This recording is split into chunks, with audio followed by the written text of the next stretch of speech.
చూడండి, ఇప్పుడు symbiotic nitrogen fixation కంటే మనకు రికార్డ్ చేసేటప్పుడు నేను ఒక పాయింట్ మర్చిపోయినాను. మనకు ఏదంటే బయాలజికల్ నైట్రోజన్ ఫిక్సేషన్ ఉంది కదా, ఏది ఇక్కడ చూసారా, బయాలజికల్ నైట్రోజన్ ఫిక్సేషన్ను చేయడానికి 2 విధాలుగా జరుగుతుంది అనమాట. ఒకటి నైట్రోజన్ ఫిక్సింగ్ బ్యాక్టీరియా మైక్రోబ్స్ వల్ల జరుగుతుంది, రెండవది సైనో బ్యాక్టీరియా వల్ల జరుగుతుంది. అంటే ఈ రెండింటి వల్ల జరుగుతుంది. అంటే ఇదొక కేటగిరీ, ఇదొక రెండో కేటగిరీ అనమాట. అది సో వీటినే మనం ఏమన్నాం, నైట్రోజన్ ఫిక్సింగ్ మైక్రోబ్స్ అన్నాం. అంటే ఎన్ఎఫ్ కదా, మనం చెప్తాం కదా, ఎన్ఎఫ్ నైట్రోజన్ ఫిక్సర్స్ అంటాం. ఇది దీని ద్వారా జరుగుతుంది బయాలజికల్ నైట్రోజన్ ఫిక్సేషను. దాని తర్వాత వచ్చి సైనో బ్యాక్టీరియా వల్ల కూడా బయాలజికల్ నైట్రోజన్ ఫిక్సేషన్ జరుగుతుంది అనమాట. గుర్తుపెట్టుకోండి. రైట్, చూడండి, మనకు సింబయాటిక్ నైట్రోజన్ ఫిక్సింగ్ అసోసియేషన్స్ చాలా రకాలు ఉన్నాయి. సింబయాటిక్ నైట్రోజన్ ఫిక్సింగ్ అసోసియేషన్ యొక్క సెవెరల్ టైప్స్ మనకు తెలుసు, అంతే కదా. సింబయాటిక్ తెలుసు. వాడు ఏమంటే the most prominent among them అంటే ఏంది, సింబయాటిక్ నైట్రోజన్ ఫిక్సింగ్ అసోసియేషన్స్ చాలా రకాలు ఉన్నప్పటికీ అది మనకు తెలుసు. వాటిల్లో అతి ప్రముఖమైనది అంటే లెగ్యూమ్ బ్యాక్టీరియా రిలేషన్షిప్. అంటే ఏంది, లెగ్యూమ్ బ్యాక్టీరియా రిలేషన్షిప్ అయినటువంటి సింబయాటిక్ నైట్రోజన్ ఫిక్సింగ్ అసోసియేషన్ అనేది అన్నిటికంటే చాలా ప్రామినెంట్, అంటే ప్రాముఖ్యత గాంచినది అని చెప్తున్నాడు. లెగ్యూమ్ బ్యాక్టీరియా రిలేషన్షిప్, ఇది important. Legume bacteria relationship. Okay, so ఇక్కడ ఏముంటాయంటే ఇక్కడ species of rod shaped rhizobium such as relationship with the roots of the several legumes అనమాట. అంటే ఇప్పుడు ఇక్కడ మనకు లెగ్యూమ్ క్రాప్స్ ఉన్నాయి. ఇది లెగ్యూమ్ క్రాప్. అంటే ఫర్ ఎగ్జాంపుల్ వేరు అనుకో, ఇది చెట్టు యొక్క వేరు, ఇది పెరిగింది అనుకోండి ఇట్లా. ఓకే, ఇది లెగ్యూమ్ క్రాప్. సో ఇది ఏం చేస్తారంటే రైజోమ్ యొక్క బ్యాక్టీరియా, రైజోమ్ అంటే ఇది ఏంది, సాయిల్ బ్యాక్టీరియా. గుర్తుపెట్టుకోండి, సాయిల్ బ్యాక్టీరియా. ఓకే, ఇది వచ్చేసి ఇక్కడ ఉంటుంది. సో లెగ్యూమ్ బ్యాక్టీరియా రిలేషన్షిప్ అనేది మనం చదువుతున్న, మనకు తెలిసిన సింబయాటిక్ నైట్రోజన్ ఫిక్సింగ్ అసోసియేషన్లో మోస్ట్ ప్రామినెంట్ అని చెప్పి డిజిటల్ అనమాట. అది సో రిలేషన్షిప్ దేనికి ఏంటంటే లెగ్యూమ్ యొక్క రూట్కి, తర్వాత రైజోమియాకి. ఇది ఎట్లా ఉంటుంది అంటే షేపు రాడ్ షేప్డ్. రైజోబియం ఏ షేప్ అని అడగొచ్చు.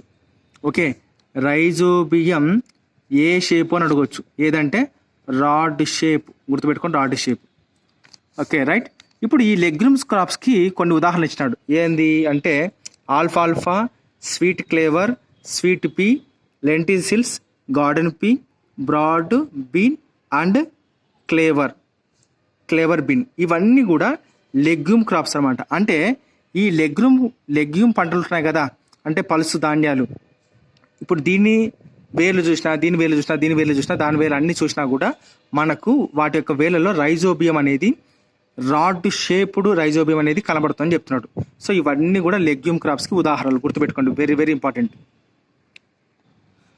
అది వీడు అంటున్నాడు the most common association on roots. ఇప్పుడు వేర్ల మీద సర్వసాధారణంగా చూసే అసోసియేషన్ ఏది అంటే నాడ్యూల్స్. గుర్తుపెట్టుకోండి, ఇప్పుడు వేర్లు ఉన్నాయి చూడండి, ఇప్పుడు వేరు మీద నాడ్యూల్స్ తప్ప ఇంకేమన్నా ఇటుక పిల్ల పెరుగుతుంది ఇక్కడ? పెరగదు కదా. అది వాడు అనేది నాడ్యూల్స్. ఏంటి, నాడ్యూల్సే పెరుగుతాయని చెప్తున్నాడు. రైట్. తర్వాత ఈ నాడ్యూల్స్ ఎలా పెరుగుతాయంట అంటే రూట్ పైన స్మాల్ అవుట్ గ్రోత్గా పెరుగుతాయి అన్నమాట. ఓకే, ఇప్పుడు ఇది రూట్కి పైన స్మాల్ అవుట్ గ్రోత్. మనకు డౌట్ రావచ్చు, ఇది రూటు, ఓకే, ఇది రూట్ హెయిర్, ఇవన్నీ రూట్ హెయిర్స్ కదా. రూట్ హెయిర్స్ ఇక్కడ పెరుగుతుందా అంటే రూట్లో పెరుగుతుంది. గొర్రెలు రూట్లో పెరుగుతుంది. రూట్లో పెరిగి బయటికి ఇట్లా చొచ్చుకొని వస్తుంది. సో ఈ రీజన్ ఏమంటారంటే కార్టెక్స్ రీజన్ అంటారు. మనం ఏమనుకుంటాం అంటే రూట్ హెయిర్ అనుకుంటాం, రూట్ హెయిర్లో పెరగదు అది. ఓకే, అందుకే వీడు ఏమంటారంటే రూట్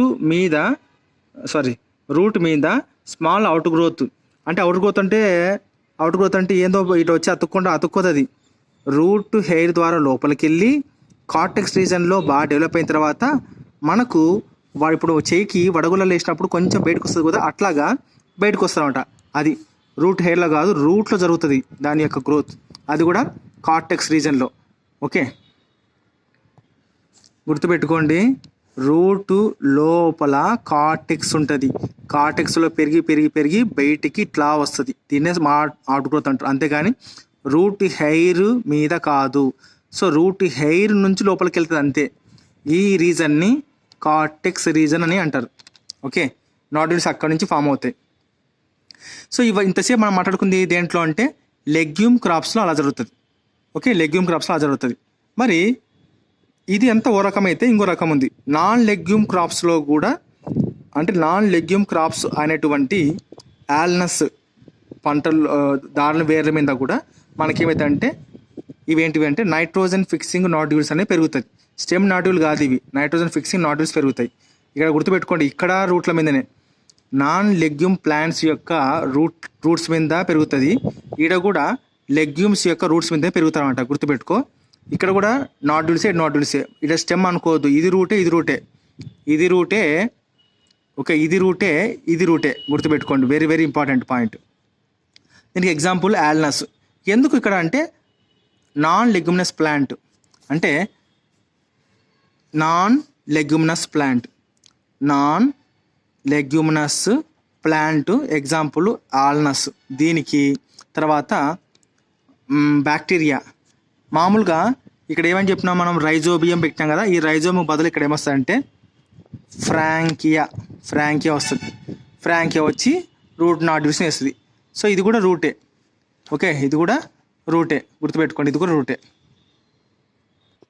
ఇక్కడ ఒక పాయింట్ చూడండి, రైజోబియం ఫ్రాంకియా అనేవి సాయిల్లో ఫ్రీ లివింగే అనమాట. కానీ సింబయాడ్స్గా ఏం పని చేస్తాయంట అంటే నైట్రోజన్ అంటే ఏంది, అట్మాస్ఫియర్ యొక్క నైట్రోజన్ని ఫిక్స్ చేస్తాయంట. గుర్తుపెట్టుకోండి, వెరీ వెరీ ఇంపార్టెంట్ పాయింట్. వీడు ఏమంటున్నాడు అంటే చూడండి, అంటే రైజోబియము కావచ్చు, ఫ్రాంకియా అన్న కావచ్చు, ఈ రెండు కూడా మట్టిలో తిరిగేటప్పుడు ఇలా తిరుగుతాయి, ఫ్రీ లివింగే తిరుగుతాయి. ఒక్కసారిగాన ఇవి ఒక రూటు పైన సింబయాటిక్గా ఉన్నాయనుకో, అంటే రూట్ లోపల ఏది రైజోబియం కావచ్చు, ఫ్రాంకియా కావచ్చు, ఇది కానీ సింబయాటిక్గా వెళ్తే ఖచ్చితంగా వాతావరణంలో తిరుగుతున్న నైట్రోజన్ను ఫిక్స్ చేయగలుగుతాయని చెప్తున్నాడు. అందుకే సాయిల్లో ఫ్రీ లివింగ్గా ఉంటాయి కానీ బట్ సింబయాటిక్గా ఒకసారి ఏర్పడినప్పుడు ఖచ్చితంగా గాల్లో తిరిగే అట్మాస్ఫియర్ నైట్రోజన్ను ఇవి ఫిక్స్ చేసి ప్లాంట్కి అందియగలుగుతాయి. అది వాడు చెప్పేది. సో మట్టిలో ఫ్రీ లివింగ్గా ఈ రెండు ఉన్నప్పటికీ ఒకసారి సింబయాటిక్ అయితే ఈ సింబయాటిక్ రూపంలో ఉన్నందుకు ఇవి ఏం చేస్తాయంటే అట్మాస్ఫియర్ నైట్రోజన్ను ఫిక్స్ చేయగలుగుతాయని చెప్తున్నాడు. చూడండి, ఇక్కడ పాయింట్ ఉంది, approved any one plant of common pulse just before its flowering. అంటే మనకు ఇప్పుడు ఒక పంట వచ్చిందబ్బా, ఇప్పుడు ఒక పంట ఉంది, పంట పూత రాలే, ఇంకా ఆ పూత రాకముందే ఆ పంటను పెరికి చూసినామనుకో, దాని వేర్ల కింద ఏముంటాయంట అంటే రూట్ నాడ్యూల్స్ ఉంటాయంట. ఫ్లవరింగ్ రాకముందే అంటే ఇప్పుడు ఏమనేది, ఓకే, జస్ట్ బిఫోర్ ఇట్స్ ఫ్లవరింగ్కి ముందు మనము రూట్ నాడ్యూల్స్ చూడాలనుకుంటే ఏదైనా ఒక లెగ్యూమ్ ప్లాంట్ యొక్క కామన్ పల్స్ యొక్క ప్లాంట్ యొక్కని వేర్లతో సహా పీకితే ఆ వేర్ల కాడ ఉంటాయి అన్నమాట, జస్ట్ బిఫోర్ ఇట్స్ ఫ్లవరింగ్ చేస్తే. సో ఇది simple. You will see near spherical out growth on the root. అవును. సో ఇవే వాటిని ఏమంటే నాడ్యూల్స్ అంటారు.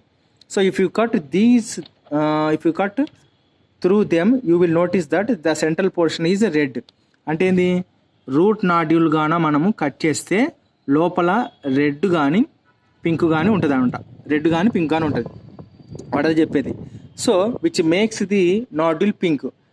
లోపల సెంట్రల్ పోర్షన్లో రెడ్ కానీ పింక్ కానీ ఉండడం వల్లనే ఆ రూట్ నాడ్యూల్లో లోపల పింక్ ఉంటుందని చెప్తారు.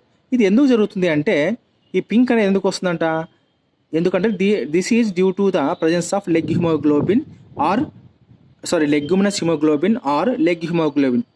అంటే ఈ రెడ్ కానీ పింక్ దానికి కారణం ఏంటంటే ఇది అసిస్టెంట్ రీజన్ కింద పెడితే ఇది రీజన్ కింద రాస్తే ఏమైతుందంటే లెగ్యూమినస్ హిమోగ్లోబిన్ లేదా లెగ్ హిమోగ్లోబిన్ అని పెట్టుకోవచ్చు. అది వాడు చెప్పే పాయింట్. అసెషన్ రాయొచ్చు, ఎందుకు రూట్ నాడ్యూల్ యొక్క సెంట్రల్ పోర్షన్ను రెడ్ పింక్ కలర్ ఉంటుంది అంటే దానికి కారణం due to the presence of leguminous haemoglobin are leg haemoglobin. Leguminous haemoglobin దీన్నే లెగ్ అని చెప్పేసి అంటాడు అన్నమాట. అది చూడండి, నోడ్యూల్ ఫార్మేషన్లో మనకు ఏమున్నాయంటే రకరకాల మల్టిపుల్ ఇంటరాక్షన్స్ జరుగుతాయి నోడ్యూల్ ఫార్మేషన్లో. దేనికి అంటే రైజోబియం బ్యాక్టీరియాకు మరియు హోస్ట్ ప్లాంట్ యొక్క రూట్కి అనమాట. సో వాటి యొక్క ప్రిన్సిపల్ స్టేజెస్ ఇక్కడ చెప్తున్నాడు వాడు ఏమంటున్నాడంటే స్టార్టింగ్లో, సో రైజోబియం అనేది అట్రాక్ట్ అవుతుంది ఏదంటే హోస్ట్ లెగ్యూమ్ యొక్క రూటు రిలీజ్ చేసే షుగర్స్ అమినో యాసిడ్స్ అని చెప్పేసి అనమాట. ఇది క్వశ్చన్ ఇలా అడగవచ్చు. అంటే లెగ్యూమ్ రూటు అనేది రైజోబియం బ్యాక్టీరియాను అట్రాక్ట్ చేయాలంటే ఎటువంటి దానిని రిలీజ్ చేస్తారంటే షుగర్స్ అమినో యాసిడ్స్ అని ఫస్ట్ క్వశ్చన్. ఓకే, ఈ రైజోబియం అనేది ఆ వేరు చుట్టూ, ఇప్పుడు ఈ రైజోబియం ఉంది కదా, ఫర్ ఎగ్జాంపుల్ ఇది వేరు అంటే చెట్టు వేరు, ఇది రూట్ హెయిర్ కదా. ఈ రూట్ హెయిర్ నుంచి మనకు షుగర్స్ అమినో యాసిడ్స్ రిలీజ్ అవుతాయి. సో అప్పుడు రైజోబియం ఏం చేస్తుందంటే దీనికి అట్రాక్ట్ అయిపోయి రైజోబియం ఏం చేస్తుంది, రైజోబియం మల్టిపుల్ అయిపోయి రైజోబియం కాలనైజ్ అయిపోయి రూట్ చుట్టూరు వచ్చేస్తామట. రూట్ చుట్టూరు వచ్చేస్తుంది రైజోబియం. అప్పుడు నిదానంగా అటాచ్ అవుతుంది ఎక్కడ, ఎపిడర్మల్ రూట్ హెయిర్ సెల్స్కి. అంటే ఈ రైజోబియం అనేది పైన రూట్ హెయిర్ ఉంది కదా, దీన్ని ఏమంటారు epidermal. So okay, epidermal and root hair సెల్స్కి అటాచ్ అవుతుంది ఏది రైజోబియం అన్నమాట. అటాచ్ అయిన తర్వాత అప్పుడు రూట్ హెయిర్ బెండ్ అవ్వడం, కర్ల్ అవ్వడం తర్వాత వచ్చేసి జరుగుతుంది. సో ఇప్పుడు ఇది అటాచ్ అయిన తర్వాత రూట్ హెయిర్ ఏమైతే అంటే బెండ్ ఇట్ అవ్వడం జరుగుతుంది. సో బెండ్ అవ్వడం అంటే ఏంటి అంటే ఇక్కడ రైజోబియం అనేది లోపలికి ఇన్వైడ్ అంటే బెండ్. చూడండి, root hair curls and bacteria అనేది invade the root hair. So root hair curl అవుతుంది, బ్యాక్టీరియా అనేది రూట్ హెయిర్ను బెండ్ చేస్తుంది చెప్తున్నాను. వీటికి సెంటెన్స్ అయిపోయినట్టే. సో అప్పుడు మనకు ఒక ఇన్ఫెక్షన్ థ్రెడ్ అనేది ప్రొడ్యూస్ అవుతుంది దేని నుంచి, ఇక్కడ. సో ఇట్లా బెండ్ అయిన తర్వాత లోపలికి ఒక ఇన్ఫెక్షన్ థ్రెడ్ అనేది పోతుంది. ఈ ఇన్ఫెక్షన్ థ్రెడ్ అనేది ఏంటంటే ఈ రైజోబియం అనేది ఏంది, రైజోబియం అనేది లోపలికి వెళ్తుంది. లోపలికి వెళ్ళిపోయి మొత్తం అన్ని చొచ్చుకొని పోయి కార్టెక్స్ సెల్స్లో స్థిరపడుతుంది. ఏది, కార్టెక్స్ సెల్స్లో స్థిరపడుతుంది. స్థిరపడి ఇది బాగా పెరిగిపోయి బాగా మెచ్చురైన తర్వాత కొంచెం బుడపల మాదిరి బయటకు వస్తుంది ఇదే. సో ఇలాగే మళ్ళీ ఇలా బయటకు వస్తుంది అనమాట. అప్పుడు గాల్లో ఉండే నైట్రోజన్ పీల్చుకుంటుందని మనం ఆల్రెడీ మాట్లాడుకున్నాం కదా. ఇదేమంటే ఇన్ఫెక్షన్ థ్రెడ్ ద్వారా వెళ్తుంది. సో ఇప్పుడు ఈ bacteria infection thread is produced carrying the bacteria into the cortex of the root. Okay, bacteria ఇది ఇంపార్టెంట్ చూడండి. Bacteria initiate the nodule formation in the cortex of root. చెప్పా కదా, ఇప్పుడు లోపలికి వెళ్ళిన రైజోబియం బ్యాక్టీరియా అనేది బాగా పెరిగిన తర్వాత లోపలికి మెచ్యూర్ అయిపోయి లావ్ అయిపోతుంది. దాన్ని ఏమంటారంటే మెచ్యూర్ అయిన తర్వాత ఈ బయటికి బుడపలు వస్తుంది చూసావా, దీన్ని మాత్రమే నోడ్యూల్స్ అంటారు. ఇది ఇక్కడ మళ్ళీ మెచ్యూర్ అయిపోతుంది, ఇది మళ్ళీ బుడపలు వస్తుంది. లోపల ఉండే రైజోబియమే కానీ బయటకు వచ్చి దాన్ని మాత్రమే నోడ్యూల్స్ అంటారు. అందుకే వాడు ఏమంటారు అంటే రైజోబియం అనేది లోపల ఉండే రైజోబియం బ్యాక్టీరియా అనేది నోడ్యూల్ని ఇనిషియేట్ చేస్తుంది, నోడ్యూల్ ఫార్మేషన్ ఇనిషియేట్ చేస్తుంది. మనకు డౌట్ రావచ్చు, అరే బ్యాక్టీరియానే నోడ్యూల్ కదా, మరి నోడ్యూల్ ఫార్మేషన్ ఇనిషియేట్ చేస్తా అంటే బ్యాక్టీరియా వృద్ధి చెందిన తర్వాత మాత్రమే బయటికి ఇట్లా వచ్చినప్పుడు ఇది నోడ్యూల్ అంటారు. ఇది ఇనిషియేట్ చేస్తా అని చెప్తున్నాడు. ఎక్కడ, in the cortex of the root అని చెప్తున్నాడు. The cortex of root. Then the bacteria releases from the thread into the cortical cells of the host. Okay, అర్థమైంది కదా. బ్యాక్టీరియా అనేది initiate the nodule formation in the cortex of root. Okay, then the bacteria rhizobium bacteria అనేది so infection thread నుంచి కార్టికల్ సెల్స్లోకి వెళ్ళిపోతుంది, హోస్ట్లోకి. అక్కడ పోయి లోపల డివైడ్ అవుతుంది. ఇదంతా చెప్పేసినాను నేను. సో ఈ కారణంగా ఏమైతే అంటే డిఫరెన్షియేషన్ గుర్తుపెట్టుకోండి. సైడ్ ఏమైతే రైజోబియం బ్యాక్టీరియా వల్ల లోపల ఏమవుతుంది కార్టికల్ సెల్స్లో differentiation of the specialised nitrogen fixing cell జరుగుతుంది. ఓకే, అంతే కదా. ఇక్కడ మీరు కన్ఫ్యూజ్ కావద్దు. రైజోబియం చూడండి, రైజోబియం బాగా అభివృద్ధి చేయి నోడ్యూల్ అన్నా కూడా ఒకటే కదా. సో ఇది కూడా అంటే దాని పరిణామం ఏం జరుగుతుందంట, differentiation of specialized nitrogen fixing cells. చూడండి, ఇక్కడ ప్రత్యేకమైన నైట్రోజన్ ఫిక్సింగ్ సెల్స్ అంటే ఏంటి అర్థం, ఇండైరెక్ట్గా రైజోబియం బ్యాక్టీరియా అనే అంటున్నాడు అనమాట. అది ఓకే. అంటే ఇప్పుడు రూట్లోకి వెళ్ళినప్పుడు ఇక్కడ ఉండే కార్టికల్ సెల్స్ ఏమవుతున్నాయి, రైజోబియం బ్యాక్టీరియాతో అటాచ్ అయిపోయి కార్టికల్ సెల్స్ కూడా అభివృద్ధి అవుతున్నాయా లేదా అంటే ఇప్పుడు ఏమవుతుంది, డిఫరెన్షియేషన్ జరిగి ఇది ఒక ప్రత్యేకమైన స్పెషలైజ్డ్ నైట్రోజన్ ఫిక్సింగ్ సెల్స్గా మారుతుందని చెప్తున్నాం అనమాట, అంతే అది. సో ఈ విధంగా నోడ్యూల్ అనేది ఫామ్ అవుతుంది. So establish the direct vascular connection with the host of the exchange of nutrients. ఇది చూడ ఇంపార్టెంట్.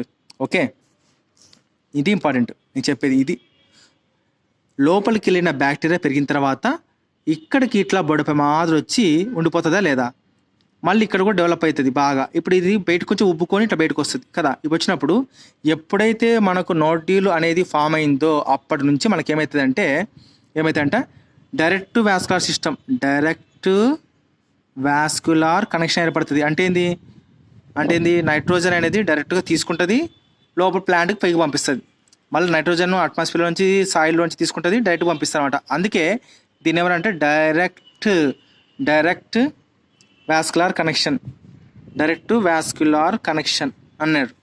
సాధారణంగా ప్లాంట్ రూట్ ఉంటుంది, సాయిల్లో ఉండే నైట్రోజన్ డైరెక్ట్ తీసుకోలేదు. ఇది ఏం చేస్తుంది, తీసుకొని లీఫ్కి వెళ్ళిన తర్వాత లీఫ్లో అమోనియాగా మార్చుకొని అట్టా చేసుకుంటుంది. ఈ పద్ధతి లేకపోకుండా ఒకవేళ అదే ప్లాంట్ రూట్లో మనకు రైజోమ్ బ్యాక్టీరియా పెరిగిందనుకో, ఏమైతే డైరెక్ట్గా నోడ్యూల్ ఫామ్ అయిన తర్వాత డైరెక్ట్ వాస్కులర్ కనెక్షన్ హోస్ట్ అంటే ఏంది ప్లాంట్ యొక్క వేరుకు అటాచ్ అవుతాయి. ఎందుకోసం అంటే ఎక్స్చేంజ్ ఆఫ్ న్యూట్రియన్స్ కోసం. ఇది వీడు చెప్పేది వెరీ వెరీ ఇంపార్టెంట్, గుర్తుపెట్టుకోండి, చాలా ఇంపార్టెంట్. మామూలు ప్లాంట్లో ఏం జరుగుతుంది అంటే వేరుంది, సాయిల్ ఇప్పుడు రూట్ హెయిర్స్ ఉన్నాయి, సాయిల్లో మనకు నైట్రోజన్ ఉంది, ఇది తీసుకొని ఏం చేస్తుందంటే ఆకుకు పంపిస్తుంది. ఆకులో ఇది ఏమవుతుంది అమోనియాగా పెట్టుకొని వెంటనే అమోనో యాసిడ్గా తయారు చేస్తుంది. అంటే ఏంది, ఈ నైట్రోజన్ డైరెక్ట్ తీసుకోవట్లేదు. సో నైట్రోజన్ను అది ఏమంటారంటే నైట్రేట్స్గా నైట్రేట్స్గా అమోనియా తీసుకొని అప్పుడు మాత్రమే ఉపయోగించుకుంటుంది. సో ఇది సాధారణమైన మొక్కల్లో జరుగుతుంది. ఒకవేళ అదే మొక్కల్లో రైజోబియం నోడ్యూల్స్ ఉన్నాయనుకో ఈ విధంగా. అందుకే వీడు ఏమంటారు అంటే ఇక్కడ డైరెక్ట్ వాస్కులర్ కనెక్షన్ అనేది ఏర్పడుతుంది, నోడ్యూల్ ఫార్మేషన్ అయితే అని చెప్తున్నాడు. అది so these events is repeated in figure 2.4లో ఉంచమంటున్నాడు. ఓకే, చూడండి, ఇది నోడ్యూల్ ఉండే మొక్క. ఇది ఉండడం వల్ల ఏమైతే కొంతకాలానికి డైరెక్ట్ వాస్కులర్ కనెక్షన్ ఏర్పడి నైట్రోజన్ను ప్లాంట్కి అందిస్తుంది అనమాట. ఇది సాధారణంగా అంటే ఇది లెగ్యూము తర్వాత వచ్చేసి ఇది మామూలుగా నాన్ లెగ్యూమ్ ప్లాంట్. మరి నాన్ లెగ్యూమ్ ప్లాంట్ అంటే ఒకటి ఉంది ఎక్సెప్షన్, ఇంతకుముందు చెప్పినాం కదా, నాన్ లెగ్యూమ్ ప్లాంట్లో కూడా ఫ్రాంకియా అనేది వెళ్తుంది. ఓకే, నాన్ లెగ్యూమ్ ప్లాంట్లో. అదే ఏ ప్లాంట్ అంటే నాన్ లెగ్యూమ్ ప్లాంట్ యాల్నస్.